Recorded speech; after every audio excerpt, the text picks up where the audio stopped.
배려해 주셔서 감사합니다. 예, 이진수 위원장님께 질의드리겠습니다. 예, 방통위가 2020년도부터 인터넷 환경의 신뢰도 기반 조성 사업을 추진했는데 혹시 취지 무엇인지 아실까요? 예, 인터넷 상에서 특히 플로팅 광고라든가 이용자 불편을 초래하는 그런 광고를 제한하기 위해서 추진해 왔습니다. 네. 좀 구체적으로 살펴보겠습니다. 2014년도 세월호 참사 당시 전원구조 오보가 사회적으로 큰 문제가 되었고 2016년도 미국 대선에서도 프란치스코 교황, 트럼프 지지라는 허위 조작 뉴스가 큰 파장을 일으키면서 팩트체크 필요성이 더 주목받게 되었다는 사실 알고 계시나요? 예, 알고 있습니다. 네, 이런 배경으로 2018년도 방통위의 인터넷 신뢰도 기반 조성을 위한 정책 방안 연구에서 팩트체크 활성화 관련 시스템과 기술 개발 필요성이 제기되었고 2019년도 허위 조작 정보에 관한 전문가 회의에서는 플랫폼 사업자, 시민, 언론, 정부 등 분야별 제안 사항이 발표되었는데 이 중 정부에는 민간 팩트체크 활성화 기반 조성이 필요하다고 제안되었습니다. 예, 같은 해에 문재인 대통령은 생각이 다른 사람들 간의 증오와 혐오, 너무나 빠르게 확산하는 가짜뉴스와 허위 정보가 공정한 언론을 해치고 있다고 지적하기도 했습니다. 그러면서 2019년도 국회 예결위에서 팩트체크 활성화를 위한 신규 세부 사업 추진이 요청되었습니다. 해외에서는 허위 조작 정보 확산으로 불필요한 사회적 논란이 야기되면서 팩트체크를 활성화하고 있으나 국내에서는 그 기반이 전무한 상황이라는 점이 지적되었기 때문입니다. 자, PPT 보시죠. 그런데 지금까지 결산 상황을 보면 팩트체크 활성화 예산이 2023년도, 24년도에 불용되고 올해와 내년에는 예산조차 반영되지 않았는데요. 이유가 무엇인가요? 예, 아시다시피 2023년 1월에 팩트체크넷 쪽에서 이사회를 열어서 사업을 중단하기로 결정을 했습니다. 예, 그 부분 제가 질문 드리면서 말씀드리겠습니다. 팩트체크 활성화 사업이 말씀하신 대로 이제 진행이 되는 동안 국정감사에서 당시 여당인 국민의힘에서 편향성과 전문성 부족을 지적했다고 저도 알고 있고요. 2024년도 초에는 방통위 감사 결과 간접보조금 사업자의 부정수급도 지적했다고 합니다.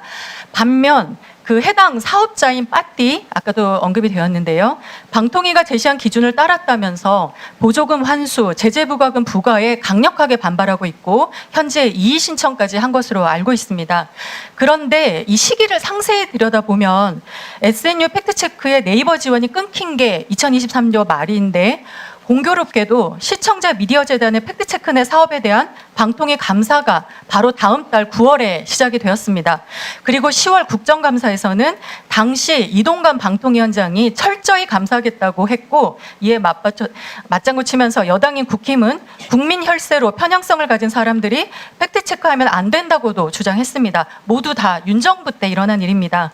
위원장님, 입맛에 맞지 않는다고 사업자를 정치 편향성으로 몰아가면서 탄압한 것 아닌지 심각하게 의문이 드는데 어떻게 생각하시나요? 짧게 답해 주십시오. 예, 전혀 그것은 사실이 아니고요. 아까 말씀드린 대로 2023년 1월에 팩트체크넷 쪽에서 사업을 하지 않기로 이사회에서 결정을 했습니다. 그리고 감사 관련해서 말씀을 하시는데 감사는 산하 기관에 대한 감사는 정기적으로 부정기적으로 이루어지고 있지만 코로나 당시에 코로나 때문에 감사가 시청자 미디어 재단에 대해서 상당히 진행이 못 됐기 때문에 예, 시간 관계상 어떤 취지의 말씀이신지 알겠고요. 추후 저희가 좀 한번 더 확인해 보겠습니다. 근데 이제 윤석열 정부와 국힘이 탄압한 빠띠는 국내에서 최초로 국제 팩트체킹 네트워크 지원 대상으로 선정이 되는 등 전문성을 충분히 가진 조직으로 인정받았는데 그 사실 알고 계시나요? 예, 아니로만 답해 주십시오. 네. 네, 이상한 것은 윤석열 정부가 표적 감사로 민간 팩트체크 지원을 무산시키고 당시 여당도 편향성 시비를 제기했으니까 사실 그럼 남은 예산은 적절하다고 생각되는 곳에 잘 사용하면 될 텐데 아까 보셨듯이 23년도, 24년도 결산을 보면 불용 처리했다는 것입니다. 자, 위원장께서도 허위 조작 정보의 폐해와 대책 마련 필요성에는 공감하시지요? 예, 그렇습니다. 네, 공감하기 때문에 예산을 세운 것일 텐데 왜 불용 처리한 것인가요? 이 경우에는 아까 말씀드린 대로 팩트체크넷 자체가 해산을 했고요. 그리고 그 정부 지금 아까 그 편향성 말씀을 하시는데 정부의 예산 지원이 들어가는 팩트넷 자체가 편향성 시비가 있어서 민간 차원에서 하는 게 맞지 않나 그런 생각을 하고 있습니다.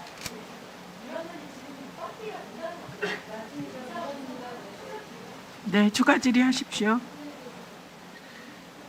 네, 팩트 체크 하겠습니다. 그래 팩트 체크를 해야 말씀을 드리잖아요. 현재 위원장실에서 팩트 체크 중입니다. 네. 왜 그러세요? 팩트 체크를 예, 하십시오. 2분 드리겠습니다. 이진숙 방송통신위원장이 저희 여당 의원의 질문에 답변을 마구 던지고 있는데요.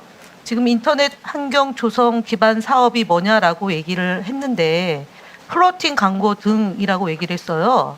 플로팅 광고는 인터넷에서 사실은 뭐 아시다시피 핸드폰을 켜면 막 돌아다니는 광고, 그 X로 누르면 그게 없어지는 건데 그 플로팅 광고가 너무 그 지저분하게 돼서 이 부분에 대해서 좀 방법을 찾자라는 거는 광고, 인터넷 광고 문제 얘기예요. 플로팅 광고를 인터넷 환경 기반 조성 사업이라는 것을 얘기를 하고 있고, 두 번째로는 팩트체크 네트는 2022년도에 2023년도 예산을 빵원으로 만들어서 더 이상 활동할 수 없게 됐기 때문에 스스로 이거를 이사회에서 해산이 된 거고, 그것을 2024년 1월 달에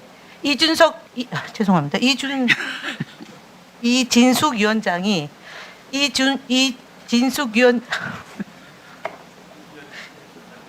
2024년 1월 23일 날 복귀하고 그 직전에 감사원 감사를 자체 감사, 방통위 감사를 시켜서 과징금을 7억 4천만 원을 불리게 했습니다. 그해 4월 달에 이진숙 위원장이 1월 23일 날 복귀하자마자 제일 먼저 결정했던 사건이 김태규 위원장하고 부위원장하고 둘이 있을 때 했던 게 팩트 체크 네트에 대한 과징금 부과입니다.